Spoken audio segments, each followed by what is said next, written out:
Subscribe करें और bell दबाएं ताकि कोई खबर रह न जाए।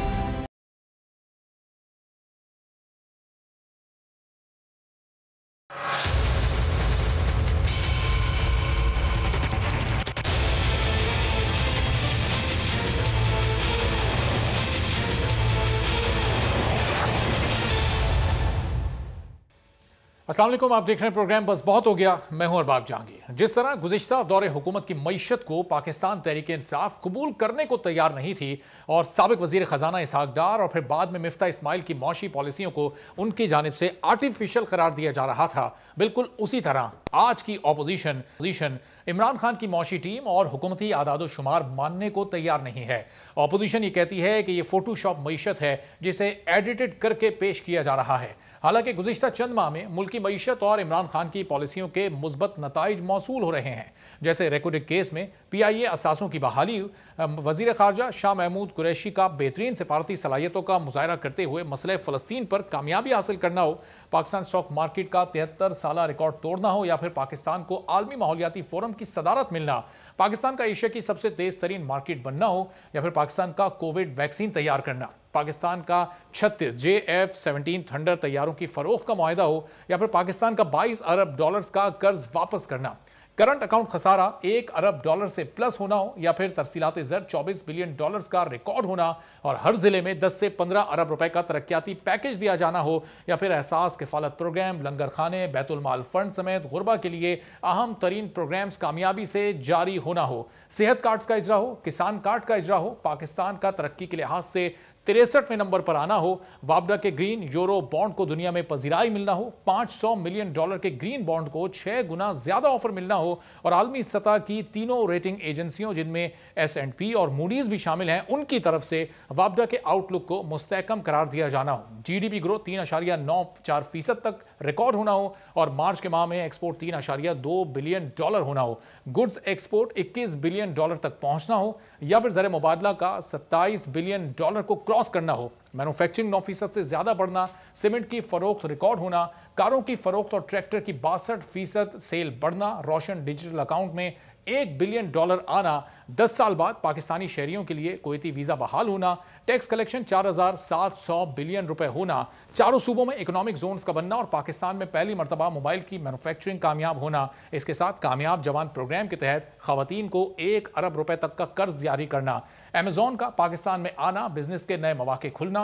नैब का गुज़िश्ता 18 साल के दौरान सिर्फ 290 अरब रुपए की रिकवरी, जबकि 2018 से लेकर अब तक यानी सिर्फ 3 सालों में 484 अरब रुपए रिकवर करना, तो पाकिस्तान के नेशनल ग्रिड में एटमी बिजली शामिल होना हो, या फिर 1,70,000 नौजवानों को स्कॉलरशिप दिया जाना हो ताकि वो टेक्निकल तालीम हासिल कर सकें, और 1 अरब दरख्त लगाए जाना वगैरह, ये तमाम वो चीज़ें हैं, ये वही मालूमात हैं जो गुज़िश्ता चंद माह में हुकूमती वज़रा और मुशीरों की जानिब से मुख्तलिफ प्रेस कॉन्फ्रेंसेज में, तकारीब में, उनके खिताबात में आवाम को बताई गई हैं और उनकी जानिब से दावे किए गए हैं। अब इन दावों में कितनी हकीकत है और कितनी सच्चाई है, ये एक काबिल बहस मौजू है, क्योंकि इनमें से बहुत सी खबरों और दावों के अवाम को अभी तक समरात मुंतकिल होना शुरू ही नहीं हुए, और यही अपोजिशन के लिए बेहतरीन हथियार भी है जिसका वो बेदरीग इस्तेमाल करते हुए हुकूमती मौशी आदाद शुमार को मन घड़त करार दे रही है। एक तरफ तो आने वाले बजट अपोजिशन कहीं कहीं मुत्तहिद, कहीं तकसीम दिखाई दे रही है, लेकिन सियासी तौर पर इस वक्त अपोजिशन बिल्कुल तकसीम है। पीपल्स पार्टी और ANP मुख्तलिफ अपोजिशन करते हुए दिखाई दे रहे हैं, जबकि दीगर तमाम अपोजिशन जमातें PDM के प्लेटफॉर्म पर इकट्ठी और मुत्तहिद हैं, लेकिन पीपल्स पार्टी को वो कबूल करने को तैयार नहीं है। तो आगे इन तमाम आदाद शुमार का अगर अपोजिशन ने मिलकर मुकाबला करना है तो क्या स्ट्रेटजी हो सकती है। आज नून लीग की तरफ से प्री बजट सेमिनार किया गया। अब आगे पीपल्स पार्टी क्या करने जा रही है, इसी पर गुफ्तगू करते हैं। नबील गबोल साहब पाकिस्तान पीपल्स पार्टी के सीनियर रहनुमा हमारे साथ मौजूद हैं। गबोल साहब, बहुत शुक्रिया प्रोग्राम के लिए, आपने वक्त निकाला। अब नून लीग ने तो तैयारी शुरू कर दी है इस बजट के खिलाफ। आज उन्होंने प्री बजट सेमिनार किया, हुकूमती आदाद शुमार को मुस्तरद किया। पीपल्स पार्टी की क्या तैयारियां हैं, बजट को कैसे रोकना है आपने, या फिर हुकूमत इसको पास कराने में बासानी कामयाब हो जाएगी और अपोजिशन हमें तकसीम ही दिखाई देगी बजट सेशन में? अव्वल तो देखें, आपने जो 50 से 60 गिनवाए कि इन्होंने जो है कि हालात में जो तब्दीली लेकर आए, मेरे पास पेन जो आप कह रहे थे, जो आखिर का आपने कहा कि ये तो वजीरों के प्रेस कॉन्फ्रेंस, ये टोटली झूठ है। मुझे लगता है अमेजोन का पाकिस्तान आने से गरीब आदमी का क्या फायदा है? हाँ, महमूद कुरैशी का फलस्तीन के हवाले से जाकर अनुवाद करना, इससे गरीब आवाम को क्या फायदा मिल रहा है? आपने कहा 1 अरब दरख्त लगाए, तो दरख्त तो आपको नजर नहीं आ रहे, उल्टा जंगल जो है वो काट के लकड़ियां बेची जा रही है। बात ये है कि जब तक लोग उस वक्त तक माशी हालात को बेहतर नहीं, जब तक एक आम आदमी को फायदा नहीं मिलेगा। आम आदमी को कैसे फायदा? आम आदमी तो भूखी मर रही है। आपने नौकरियों को नहीं दी जो आपने 50 लाख नौकरियों का वादा किया था। आपके एक वजीर ने कहा कि समंदर से तेल निकलने वाला है और बस आप थोड़ी दिन इंतजार करें, समंदर से तेल निकलेगा तो उसके बाद जो है पाकिस्तान के हालात सही होंगे। जब समंदर से तेल ही नहीं निकला, फिर इन्होंने कहा कि जी अब समंदर से तेल नहीं निकला है तो हम क्या कर सकते हैं। बात यह है कि देखिए, आवाम को ये लॉलीपॉप ना दें, और ये जो बजट के अंदर ये क्या पेश करने वाले हैं, मुझे तो जाहिर है इन्होंने कोई प्री बजट कॉन्फ्रेंस में ऐसी कोई बात इन्होंने बताई नहीं है कि क्या क्या तब्दीली लेकर आ रहे हैं, क्या गरीब आवाम की ये महंगाई कम करेंगे। असल चीज है महंगाई। मुझे बताया कि एक नॉर्मल एवरेज बंदे की जो तनख्वाह है वो 20 से 25 हजार है। उसके घर में अगर 3 बच्चे भी हैं तो उनका फीस जो है 10 से 12 हजार रुपए हो जाता है। अगर वो अपने घर का बिजली देते हैं तो 5 से 6 हजार बिजली होता है। तो ये तो सारे चीजें उनके जो जो जो तनख्वाह है, ये तो उन चीजों में निकल जाता है जो बेचारे जो अपने बच्चों के लिए या अपने घर की बिजली के लिए पैसे रखते हैं। ये खाते कहाँ से हैं? दाल, रोटी, रोटी की कीमत, आटे की कीमत, आपको पता है चीनी की कीमत, ये सारी कीमतें, सब्जियों की कीमत, ये आसमान पर की बुलंदी पर जो सतह पर पहुंच चुकी है। तो जब गरीब आदमी को खाना 2 वक्त का नहीं मिलेगा तो आपका कौन सी माशी हालत भाई सही हो गया? कौन सा जीडीपी ग्रोथ? एक तो ये बार बार जीडीपी ग्रोथ बोलते हैं, आप यकीन करें मुझे भी इनका समझ नहीं आता है। एक आम आदमी जो पान के दावे पे बैठा हुआ है, उसको क्या पता है कि जीडीपी ग्रोथ क्या है? मुझे पता है कि जब तक ये आम आवाम को आवाम की जुबान में नहीं समझाएंगे कि भाई 3.94 जीडीपी ग्रोथ से आवाम को ये फायदा मिला, आवाम नहीं समझेगी। आवाम, अब आप देखें ना कि यहाँ पर कराची की मैं सिर्फ बात कर रहा हूँ, लियारी के अंदर 8-8 घंटे लोड शेडिंग चल रही है, बिजली नहीं है इस गर्मी के अंदर। आप यकीन करें कि लोग जो है, आज 2 रिपोर्ट हुए हैं जो कि सनस्ट्रोक से जो है लोग वफात पा गए हैं। बच्चे जो है बिल्कुल आ रहे हैं। मैं इस बात पे हैरान हूं कि ये कहते हैं कि पाकिस्तान ने कोरोना का वैक्सीन निकाला है, कोरोना का जो है पाक वैक के नाम से वैक्सीन निकाला है, लेकिन आप रोज जो है लॉकडाउन करके 6 बजे दुकानें बंद कर देते हैं। फिर आपने पुलिस को ये इजाजत दे दी है कि जो पैसे देता है दुकानदार, उसको जो है आप दुकान खोलने दें, और उनकी रिश्वतों का तरीकेकार आप लोगों ने बढ़ा दिया है। तो ये सब चीज नायली हुकूमत की है, चाहे ये पुलिस सिंध गवर्नमेंट के अंडर नबील साहब, आती है। ये आखिरी वाली ये जो आपकी बात है पॉइंट, ये तो सिंध गवर्नमेंट के खिलाफ ये चार्जशीट है, क्योंकि 6 बजे वाली पाबंदी सिर्फ यहाँ सूबा सिंध में है, बाकी पूरे मुल्क में तो 8 बजे मार्केट बंद हो रही है। सिंध गवर्नमेंट बिल्कुल गलत कर रही है। सिंध के चीफ मिनिस्टर को मैं कहूंगा कि भाई, ये आपने मौका दे दिया पुलिस को रिश्वत ज्यादा खाने की।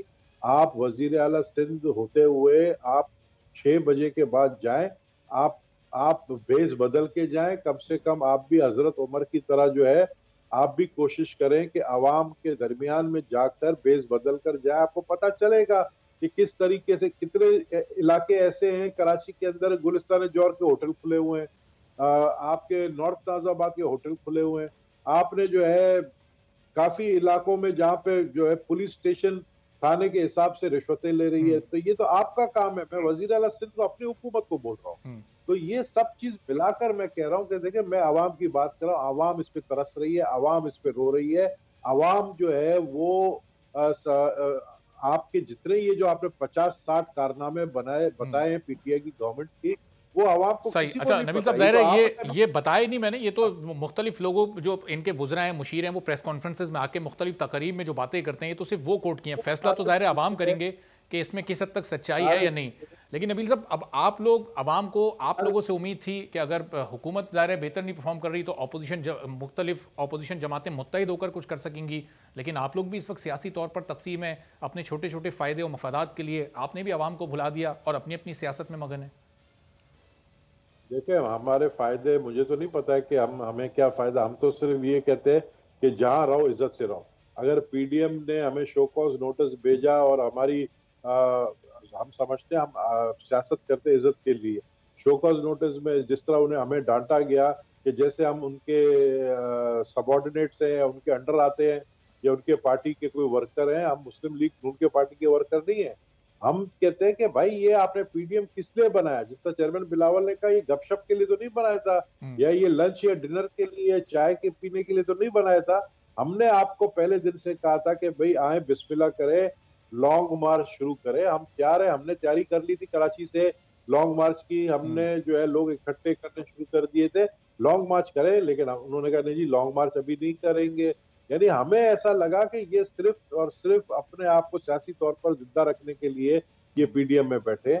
और फिर हमारी राय जुदा हो गई जब हमने इनको कहा कि हम पंजाब की हुकूमत गिरा सकते हैं अगर मुस्लिम लीग नून के हमें साथी एमपीएस जो है वो सपोर्ट करे, तो हम पंजाब की गवर्नमेंट इनकी गिरा सकते हैं। और अगर पंजाब की नबील साहब, आप तो हुकूमत गिराने की तजवीज़ दे रहे थे, लेकिन आज पीडीएम आप पर ये इल्जाम, यानी पीपल्स पार्टी पर इल्जाम लगा रही है कि आप लोग हुकूमत और असेंबलियां तहलील करना ही नहीं चाहते थे। अब्दुल गफूर हैदरी साहब जरा आज क्या फरमा रहे हैं, जरा ये सुन लीजिए उनका एक छोटा सा शॉट। तो इस कोशिश में लगी कि इस हुकूमत को किसी तरह तहलील करें, और हो सकता है कि पीपल्स पार्टी न चाहती हो कि हुकूमत तहलील हो जाए, असम्बलियाँ तहलील हो जाए, और शायद इसी बुनियाद पर अपोजिशन लीडर की सीट हासिल करने के लिए हुकूमत के साथ एडजस्टमेंट की। तो गबूल साहब, क्या आप पीपल्स पार्टी नहीं चाहती थी कि हुकूमत तहलील हो, असम्बलियाँ तहलील हो? गफूर हैदरी साहब तो आप लोग पीपल्स पार्टी का नाम लेकर कह रहे हैं कि शायद पीपल्स पार्टी नहीं चाहती थी, और इसी बुनियाद पर अब आप लोग जो भी कर रहे हैं वो उसकी बुनियाद यही है। तो पक्की खबर नहीं, इसलिए इन्होंने कहा कि शायद पीपल्स पार्टी नहीं चाहती है।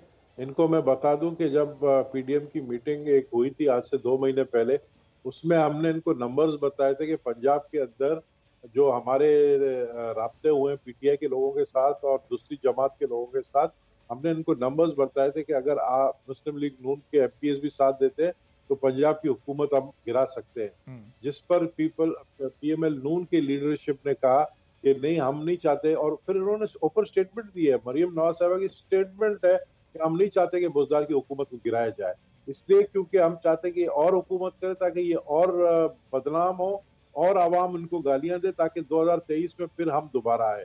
तो ये तो खुद नहीं चाहते थे, इनकी अपनी स्टेटमेंट है। गफूर हैदरी साहब को शायद पता नहीं होगा, उस वक्त शायद वो मेरे ख्याल में हलवा खाने में मसरूफ थे, तो उनको ये पता नहीं था कि उस वक्त क्या बातें हो रही। सही। अच्छा, गफूर हैदरी साहब ने आप लोगों के पीछे हटने की भी वजह बताई कि पीडीएम से आप लोग पीछे हटे क्यों, जरा ये भी उनकी बात सुन लीजिए, फिर आपसे इस पर कमेंट लेता हूँ। पार्टी हट गई है, और वो भी जानबूझकर हट गई है या किसी के कहने पर हट गई है। पीपल्स पार्टी ने जो गलती की है उस खिफ़त को मिटाने के लिए इस किस्म की बातें कर रही होती है। हमने मिलकर इस्तीफ़ा देना था, जिससे पीपल्स पार्टी ने बैकआउट किया। जी नबील साहब, इस बार गफूर हैदरी साहब ने शायद का लफ्ज़ नहीं इस्तेमाल किया। उन्होंने कहा या तो जानबूझकर पीपल्स पार्टी हटी है या फिर किसी के कहने पे हटी है। अब आप बता दें कि जानबूझकर पीपल्स पार्टी पीछे हुई थी या फिर किसी ने हिदायत की थी कि अब आप साइड में हो जाएं? गफूर हैदरी साहब को पहले मैं ये सवाल करता हूँ कि गफूर हैदरी साहब की पार्टी के कितने मेंबर्स जो है वो कौमी असेंबली में है और सूबाई असेंबली में? हमारे तो मेंबर्स जो है बड़ी तादाद में है। हमने इनको कहा था कि जी सबसे पहले पंजाब असेंबली से इस्तीफा दें, उसके बाद कौमी असेंबली से हम इनके साथ मिलकर इस्तीफा देने के लिए तैयार है। इन्होंने कहा नहीं जी, सबसे पहले सिंध की हुकूमत जो है खत्म करें आप अपनी, और सिंध के असेंबली से आप इस्तीफा दें। जब मौलाना साहब को पीडीएम की सरबराही दी गई थी, यह सवाल तो उस वक्त आपको उठाना था कि इनके कितने मेंबरान इस वक्त कौमी असेंबली में और सूबाई असेंबली में मौजूद हैं, जिसकी बुनियाद पर मौलाना साहब को सदर बनाया जा रहा है। मौलाना साहब की तो हम अभी भी इज्जत करते हैं। अगर हम उनको सदर बनाया तो एक उनका एक वकार था, उसकी वजह से एक सीनियरिटी थी, हमने उनको सदर बनाया। लेकिन मौलाना गफूर हैदरी साहब इस तरह की बातें करते हैं कि पीपल्स पार्टी पीछे हटी है। बात यह कि आपको किसने मना किया था धरना न दे? आपने जो ये बयान दिया था कि हम धरना जो है रावलपिंडी में भी दे सकते हैं, फिर आपको फोन आया, फिर आपने अपना स्टेटमेंट चेंज किया कि नहीं रावलपिंडी नहीं, हम इस्लामाबाद में धरना देंगे। तो हम तो देखे ना एक दूसरे पे क्या इल्जामात लगे। और अब मैं यही कहूंगा कि हम अपना वक्त जाया नहीं करना चाहते पीडीएम के अंदर, क्योंकि हम समझते हैं अगला साल इलेक्शन का है। हमारे पास ये आखिरी 6 महीने है, 2021 खत्म होने और जा रहा है। 2021 के बाद 2022 में हमें इलेक्शन की तैयारी करनी है, क्योंकि 2023 के मार्च में इलेक्शन है। तो हम अपना वक्त जाया नहीं करना चाहते। हम हर कॉन्स्टिट्यूंसी में जो है जलसे करेंगे। हम हर ऑपोजिशन इस वक्त जाया नहीं करना चाहती, वक्त कम है और अब मुकाबला ऑपोजिशन के लिए सख्त है। बहुत बहुत शुक्रिया। नवील गबूल साहब हमारे साथ मौजूद है, पाकिस्तान पीपल्स पार्टी के सीनियर रहनुमा। कह रहे थे कि अब हम वक्त बिल्कुल नहीं जाया करना चाहते और वक्त जाहिर है इस हुकूमत के पास भी अब अगले इलेक्शन की तैयारी के लिए कम ही बचा है। इस बजट में क्या क्या रिलीफ इस हुकूमत ये आवाम को दे पाती है, ये बड़ा इंपॉर्टेंट होगा। फिरदौस शमीम नकवी साहब पाकिस्तान तहरीक इंसाफ के सीनियर रहनुमा हमारे साथ मौजूद हैं। फिरदौस साहब, ज़ाहिर है अपोजिशन तो इस वक्त तकसीम है, लेकिन ये जो माशी हालात हैं इस वक्त यही आपकी सबसे बड़ी अपोजिशन है। ये जीडीपी जो 3.94 पहुंचने वाली है, ये जो करंट अकाउंट खसारा प्लस हो गया है, ये खसारा ख़त्म हो गया है। अगर इसको हम किसी कागज़ पर लिखकर किसी एक दुकानदार के पास ले जाएं तो वो लिखकर लाने वाले को क्या सस्ता आटा और सस्ती चीनी दे देगा, या फिर वो कीमत उसकी पूरी लेगा जो पिछले 3 साल से ली जा रही है? आपने दुरुस्त फरमाया कि वो इसके ऊपर सस्ता आटा और चीनी तो नहीं देगा, लेकिन बोल के एडवर्टाइजमेंट बड़े बढ़ जाएंगे। अगर गाड़ियाँ ज़्यादा बिक रही हों और मोटरसाइकिलें बिक रही हों, रेफ्रिजरेटर बिक रहे हों, कंज्यूमर स्पेंडिंग बढ़ जाए। और जब बोल की ये इनकम बढ़ती है तो सहाफ़ियों को भी पैसे ज़्यादा मिलते हैं और सहाफ़ियों के घरों में भी कुछ ना कुछ वो आती है। जब गंदम की कीमत बढ़ती है तो गंदम की कीमत जो है उससे फार्मर की इनकम बढ़ती है। तो जब माशी तौर पे कोई मुल्क तरक्की करता है तो उसके फ़वाइद नीचे तक जाते हैं। कोशिश ये है कि वो फ़ायद ज़्यादा से ज़्यादा निचले तबके को पहुंच सके। जब वो निचले तबके तक उतने फ़ायदे नहीं पहुंच रहे होते तो हुकूमत वक्त की ज़िम्मेदारी है कि वो सोच नेट को और मजबूत कर दे। इसीलिए एहसास प्रोग्राम मजबूत कर दिया जाएगा। तरक्की के बग़ैर जो है कोई हल है नहीं। ये बात अपनी जगह दुरुस्त है कि आप अगर रोज़ एक अंडा खाते हैं और आपको वो एक अंडा मिलते रहे तो आपको शिकायत नहीं है। अगर अंडा 10 रुपए का है और आप 10 रुपए कमाते हैं तब भी ठीक है, और 10 रुपए के जाए अंडा 20 रुपए का हो जाए तो आपको 20 रुपए मिल जाए तब भी ठीक है, इसलिए कि आपको अंडा खाना है। तो अवाम को जो उनका मेयार ज़िंदगी है वो नहीं घटना चाहिए। इन बजट के अंदर जो तनख्वाहें हैं उनमें इजाफा किया जा रहा है, नए टैक्स नहीं लगाए जा रहे और मुल्क माशी तरक्की के सफ़र पे है। आप फिरदौस साहब, बड़ा आपने दुरुस्त फरमाया कि माशी तरक्की बड़ा ज़रूरी है। ये तो हो गई मुस्तकबिल की बात कि आवाम का लाइफस्टाइल बेहतर बनाया जाएगा, लेकिन ये माजी में जो 300 अरब रुपए चीनी, दवाओं और आटे की मद में आवाम की जेबों से निकल गए, ये नुकसान फिर कौन पूरा करेगा? उस पर फिर आवाम फातिया पढ़ ले और फिर सिर्फ आगे की तरफ देखे। फ़रूक सलीम साहब माहिर मौशियात वो भी हमें ज्वाइन कर चुके हैं। जी फिरदौस साहब।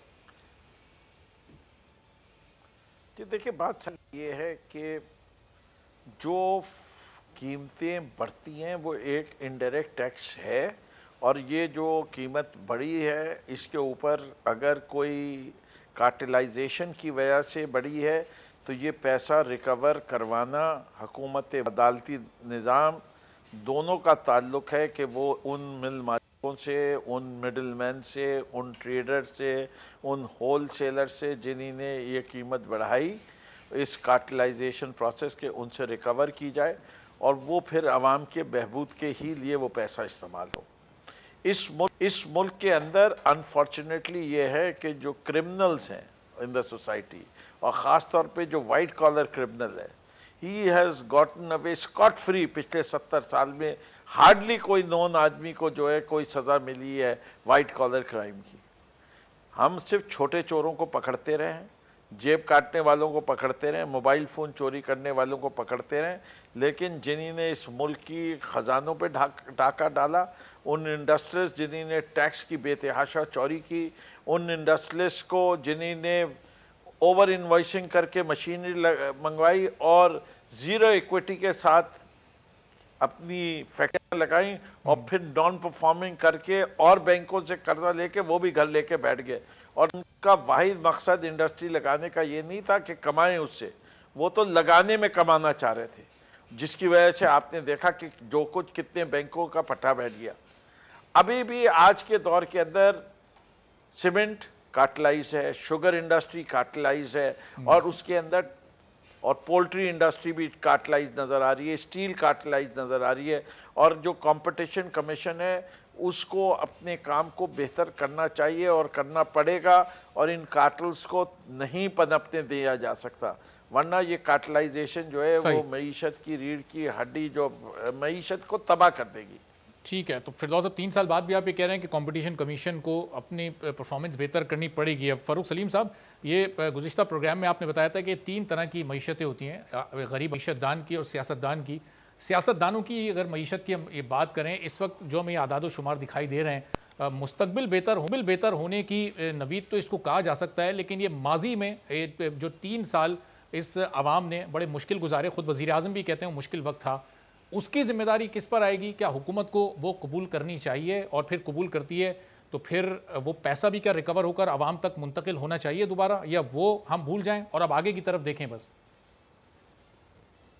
देखिए, ज़मीनी हकीकत कुछ ऐसी है कि जो पैसा तो लुट गया वो वापस मुझे आता नज़र नहीं आता।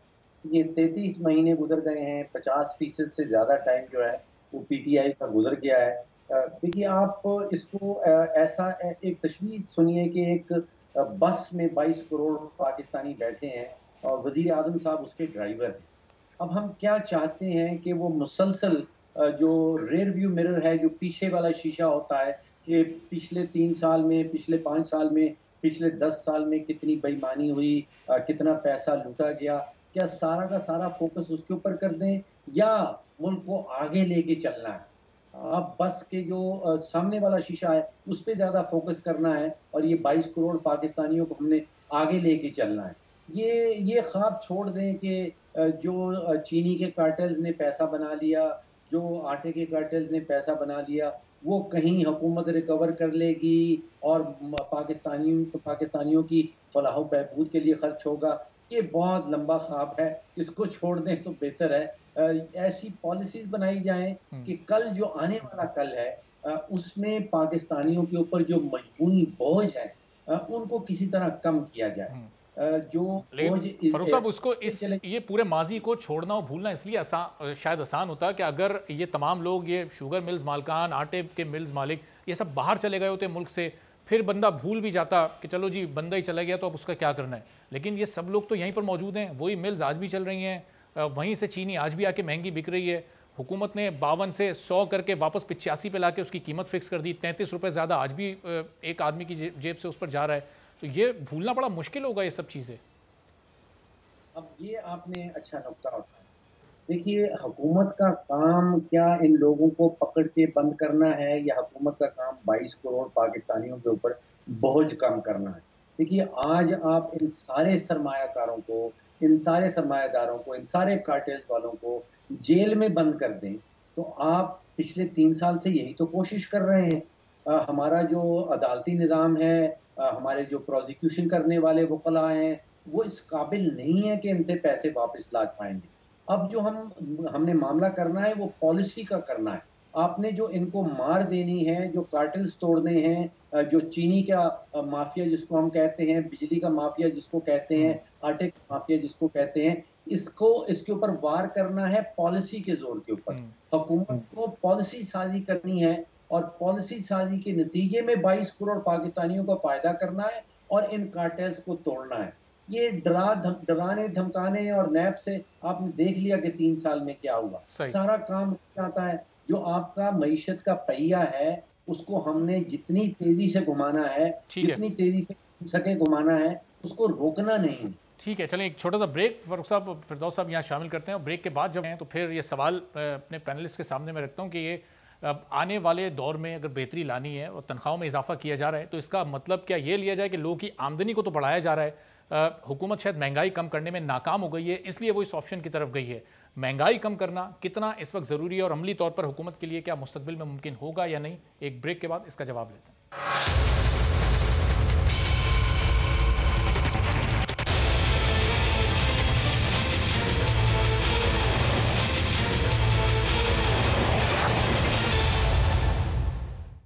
प्रोग्राम में एक बार फिर आपको खुशामदीद कहते हैं। पाकिस्तान तहरीक इंसाफ से फिरदौस शमीम नकवी साहब और माहिर मौशियात फ़ारूक सलीम साहब हमारे साथ मौजूद हैं। फिरदौस साहब, ज़ाहिर है अगर इस आने वाले बजट में हुकूमत तनख्वाहों में इजाफा करती है, बड़ी अच्छी बात है, लोगों की क़ुव्वत ख़रीद उससे बढ़ सकती है, आमदनी में लोगों की इजाफा होगा।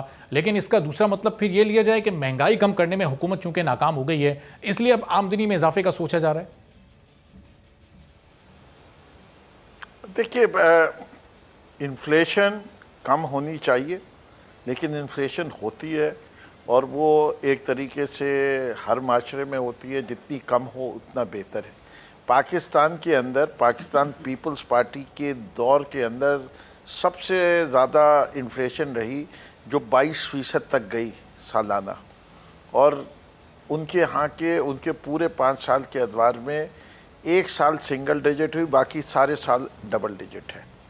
तो उस वक्त भी एक क्राइसिस था, और इस वक्त जो है वो क्राइसिस अभी भी we are not out of it.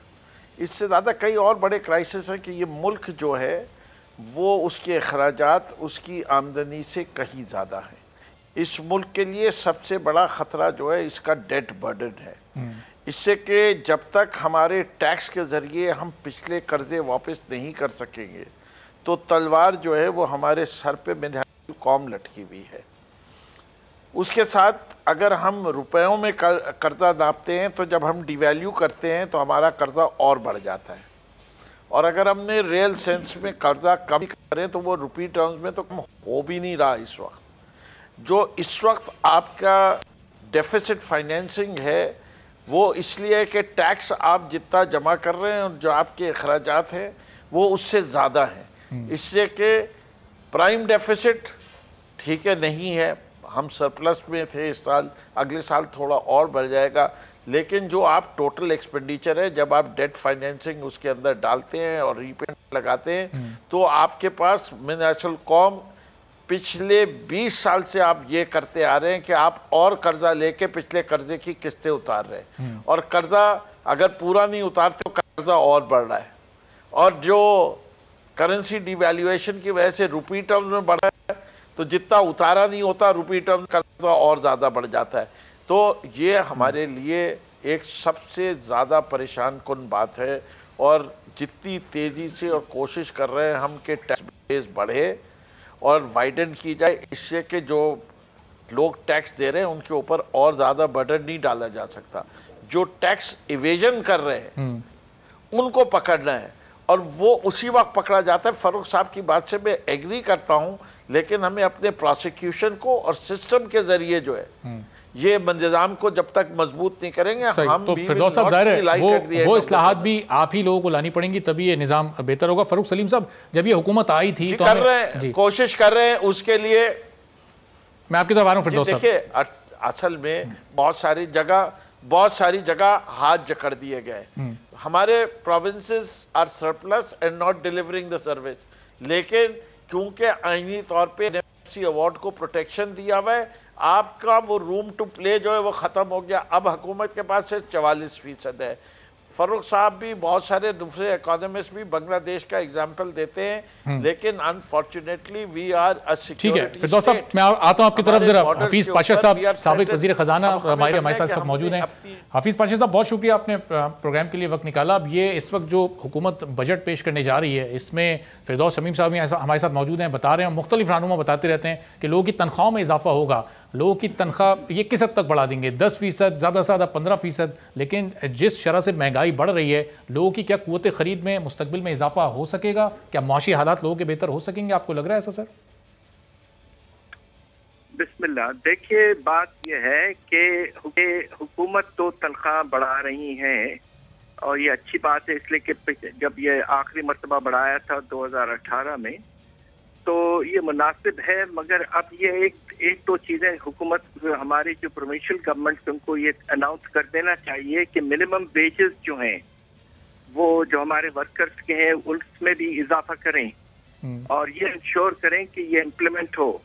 मेरा तो अंदाज़ा ये है कि इसको 21 या 22 हज़ार पे ले जाना चाहिए अफरात ज़र को देखते हुए, फिर लोगों को फ़ायदा होगा। सिर्फ हुकूमत के जो एम्प्लॉयज़ हैं उनको फ़ायदा सिर्फ नहीं होगा, दूसरों को भी होना चाहिए। तो तो सर उसका फिर तरीकाकार प्राइवेट सेक्टर में लोगों की कुव्वत खरीद को किस तरह बढ़ाया जाए, उनकी आमदनी किस तरह बढ़ेगी? हुकूमत अगर बजट में सरकारी मुलाजमीन की तनख्वाह में इजाफा कर देती है तो क्या ये बड़ी बड़ी कंपनीज इंडस्ट्रीज़ में काम करने वाले मजदूरों की तनख्वाह भी बढ़ेगी? मैं इसीलिए तो कह रहा हूँ आपसे कि जो मिनिमम वेजेस हैं वो बढ़ाना बहुत ज़रूरी है। 17,000 पे काफ़ी अरसे से फंसा है वो है, और उसको अब 21 या 22,000 पे ले जाना ज़रूरी है अफरात ज़र को देखते हुए।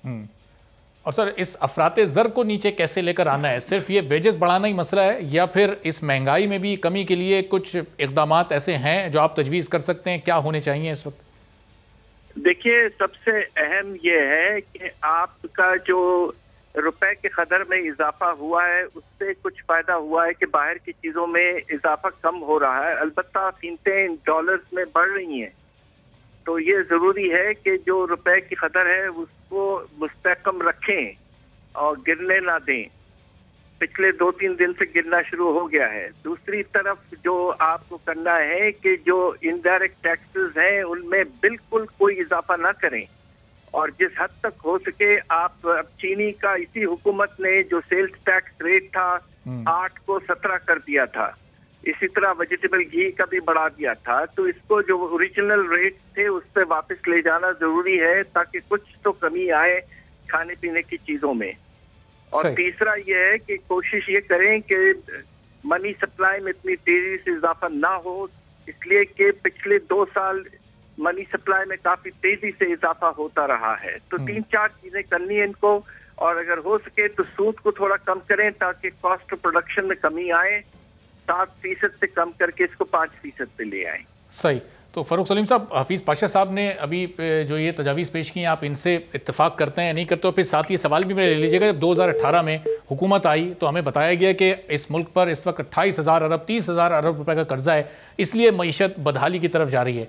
आज जब मईशत की स्टेबिलिटी की बातें की जा रही हैं तो वो कर्जा 28,000 अरब से काफ़ी कई गुना बढ़ चुका है, वो शायद 40,000 अरब के आसपास पहुंच चुका है। तो एक कैसे हकीकी इस्तेहकाम समझा जा सकता है मईशत में जब मुल्क पर कर्जा कई गुना बढ़ चुका है? कर्जा लेकर मईशत को इस्तेहकाम दिया जा रहा है?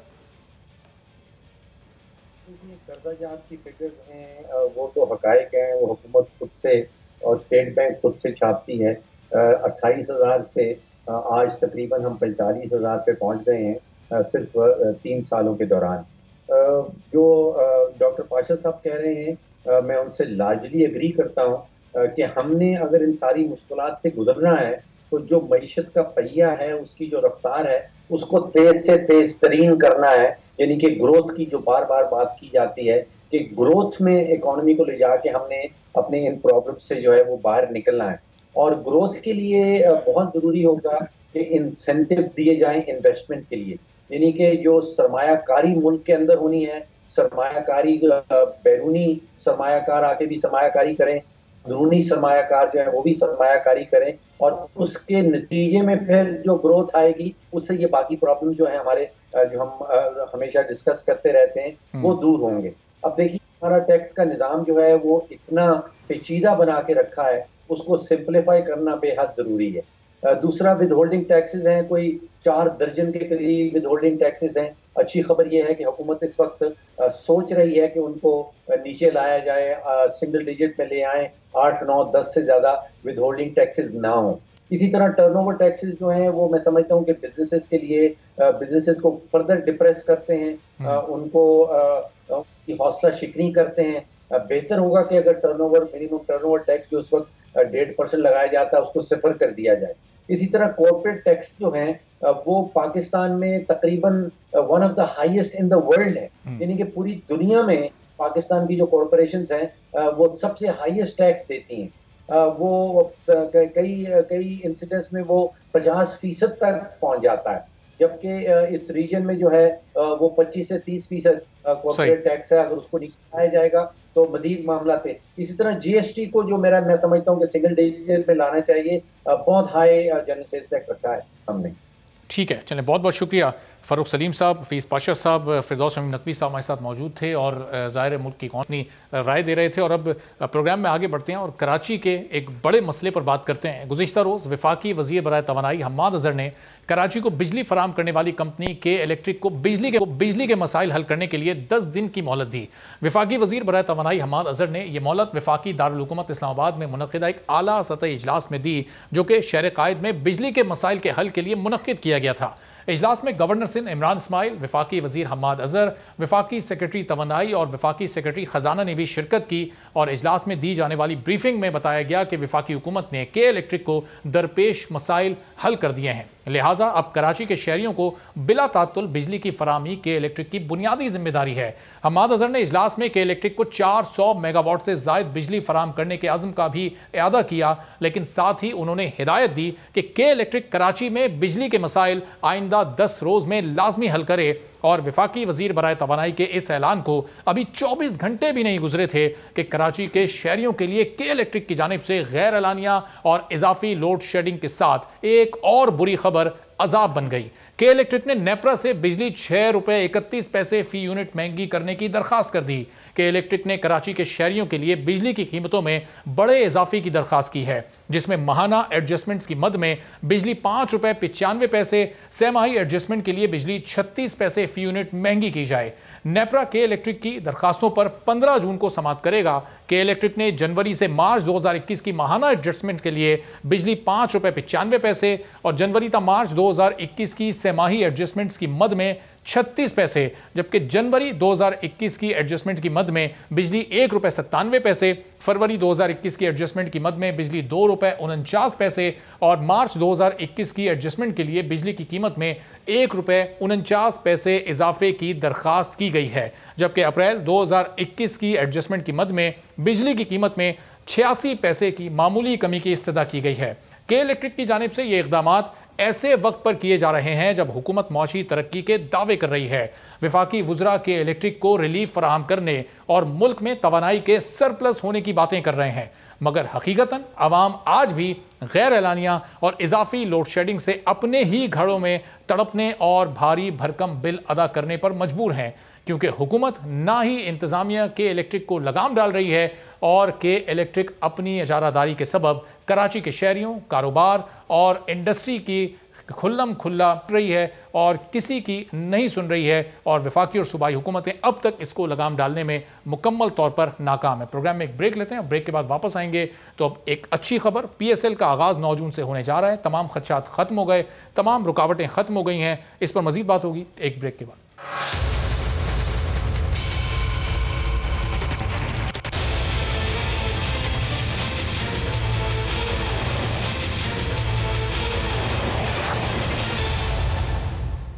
प्रोग्राम में एक बार फिर आपको खुशामदीद कहते हैं और तमाम पाकिस्तानियों के लिए बिलाखिर एक अच्छी खबर की तस्दीक हो गई है कि PSL 6 के अब बकिया मैचेस जो कि बाकी रह गए थे वो अब 9 जून से अबू धाबी में होंगे। बहुत ज़्यादा रुकावटें थीं, बहुत सारे खदशात थे।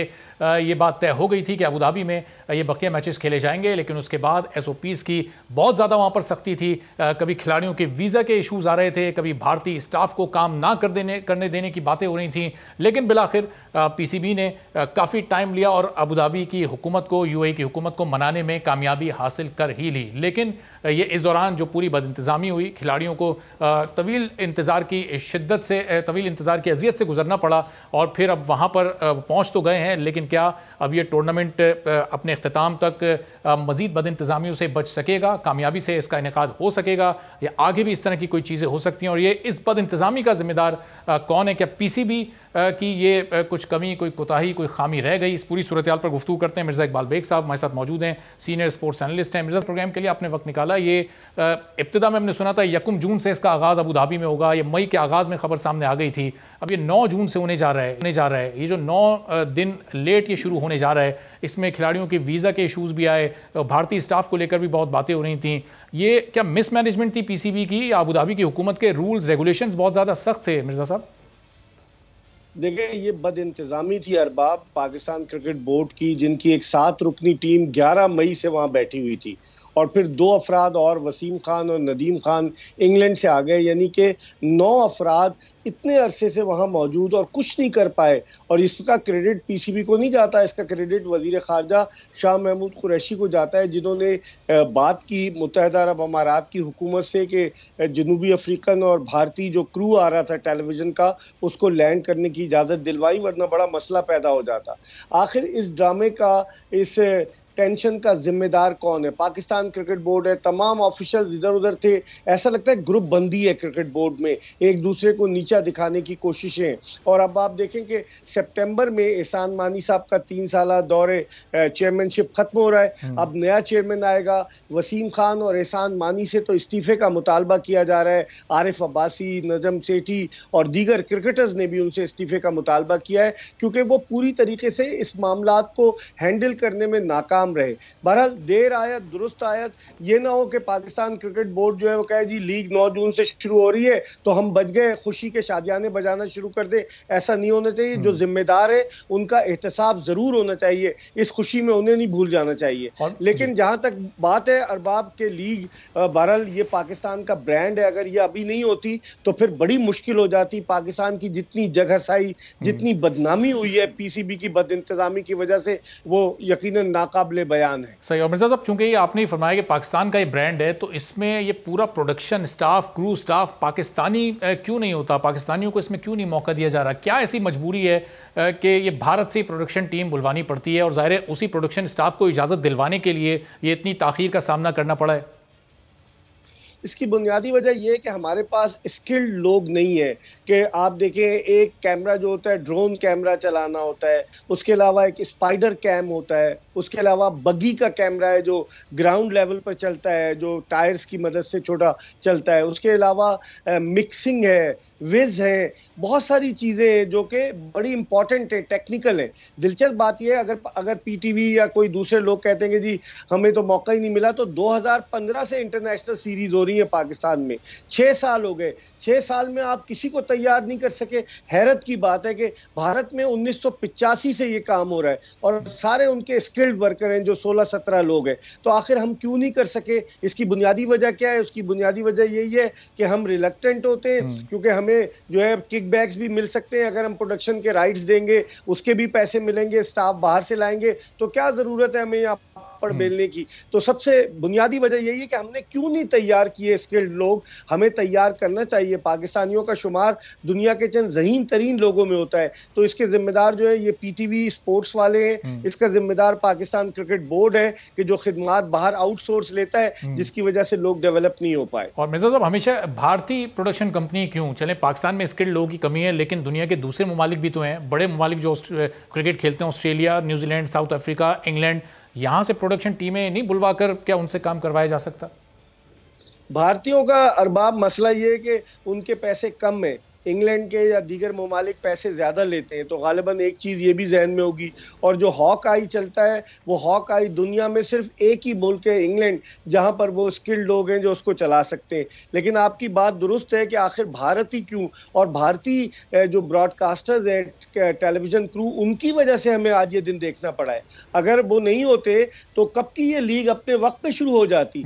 असल मसला यही हुआ है, और जिसके लिए शाह महमूद कुरैशी को मदाखलत करना पड़ी, रिक्वेस्ट करना पड़ी। तो मैं समझता हूँ ये बिल्कुल नाअहली है पाकिस्तान क्रिकेट बोर्ड की, और इस नाअहली की वजह से पाकिस्तान की दुनिया भर में बड़ी रुसवाई और बदनामी हुई है। और मिर्जा साहब, ये जो खिलाड़ियों के वीज़ों का मसला था, ज़ाहिर है सरफराज अहमद तो क्योंकि पाकिस्तान के साबिक कप्तान है, और फिर कोयटा ग्लैडिएटर्स ने बता दिया था कि अगर वो नहीं आएंगे तो उनके बगैर टीम मैच नहीं खेलेगी।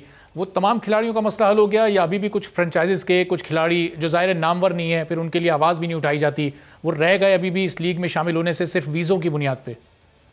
बिल्कुल आप सही कह रहे हैं। जिन लोग 10 लोगों ने लाहौर से जाना था वो नहीं गए। अभी वो लोग रहते हैं जिसमें पीसीबी के स्टाफ के लोग भी शामिल थे। उसके अलावा हम्माद आजम जो मुल्तान सुल्तान के खिलाड़ी, उन्हें इंग्लैंड से आना है, उन्हें वीज़ा नहीं मिला। उमर अमीन उन खिलाड़ियों में शामिल हैं कि जिन्हें वीज़ा नहीं मिला है। तो ऐसे कई खिलाड़ी हैं। अब देखते हैं, क्योंकि पहला मैच लाहौर कलंदर्स और इस्लामाबाद यूनाइटेड का है, जिनके तमाम खिलाड़ी पहुंच चुके हैं। लेकिन एक और अरबाब इंपॉर्टेंट चीज़ आपकी तवज्जो दिलाऊं कि इन खिलाड़ियों को एक डिवाइस दी गई है, और वो डिवाइस खिलाड़ियों के साथ होगी।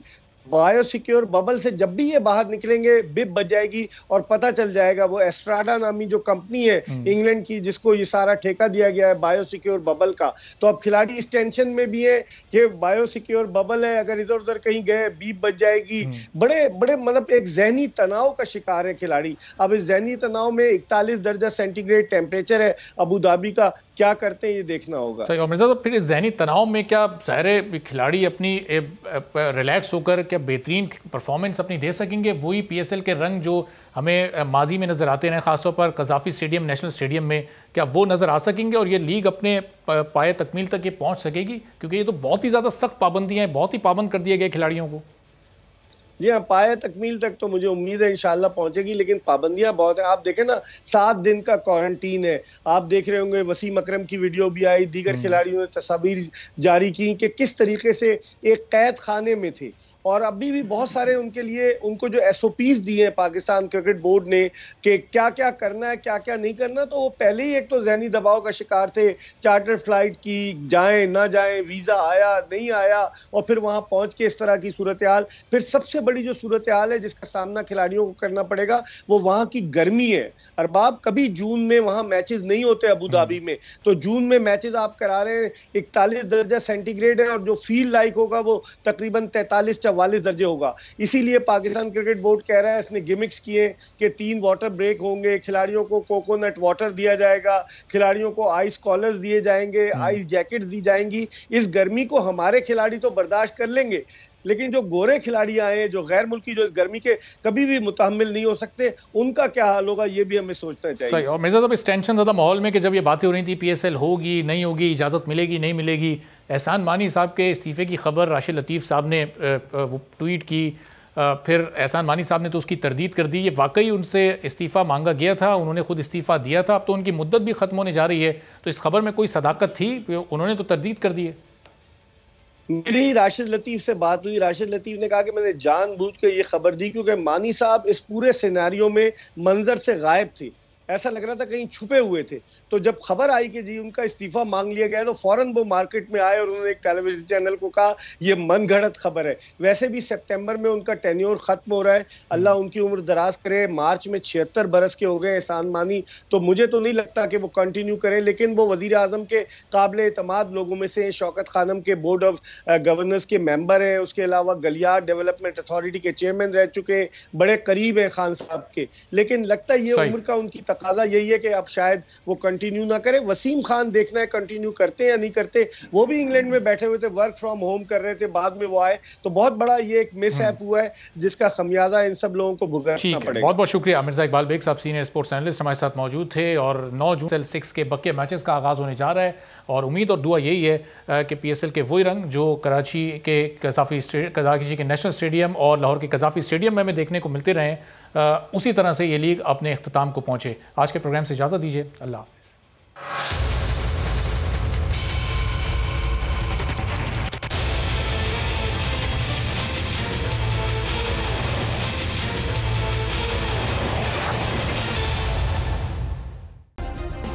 सब्सक्राइब करें और बेल दबाएं ताकि कोई खबर रह न जाए।